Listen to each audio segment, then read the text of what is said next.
সরস্বতী পুজোর সকালে ভিডিও তো তোমরা সবাই দেখেছো, আর যেভাবে ভালোবাসা দিয়েছো সেটার জন্য মন থেকে ধন্যবাদ। আজ আমি তোমাদের সাথে শেয়ার করতে চাই মামার বাড়ি থেকে ফেরার পর আমার দিনটা কিভাবে কেটেছিল।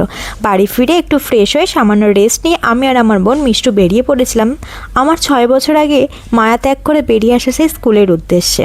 6 বছর পর আজ আবার আমি আমার স্কুলের গেটে দাঁড়িয়ে। মনের ভেতরে ঠিক কী চলছিল সেটা কাউকে বলে বোঝানো সম্ভব নয়। স্কুলের ভেতর ঢুকে যখন ঠাকুরের সামনে দাঁড়ালাম, পুরনো স্মৃতিগুলো একের পর এক ফিরে আসছিল। মন যেন বারবার বলছিল, একদিন এই জায়গাটাই ছিল তোর সবচেয়ে প্রিয়, একদিন তুইও তো এখানে সবার সাথে হাতে হাত মিলিয়ে কাজ করেছিস। সবচেয়ে বড় পাওনা ছিল ওখানে গিয়ে হোম দেখতে পাওয়া আর প্রসাদ গ্রহণ করতে পারা।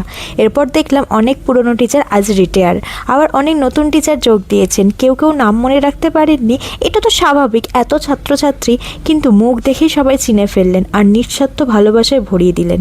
নতুন টিচাররাও আমাদের সাথে আলাপ করলেন, আমাদের জীবন নিয়ে আগ্রহ দেখালেন, আর তারাও দিলেন অগাধ স্নেহ আর ভালোবাসা। স্কুলে যাওয়ার আগে ভাবছিলাম কীরকম ফিডব্যাক পাবো, এত স্নেহ ভালোবাসা আদর আর গাইডলাইন পাবো সেটা কখনোই ভাবিনি, কল্পনাতেও আসেনি।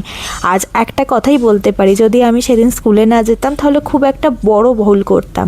চেষ্টা করব প্রত্যেক বছর এই দিনটায় স্কুলে গিয়ে ওনাদের সাথে দেখা করে আসার। আর শেষে শুধু এটুকুই বলবো, আজকের দিনটা মনের মণিকোঠায় সারা জীবন যত্ন করে আগলে তুলে রাখবো।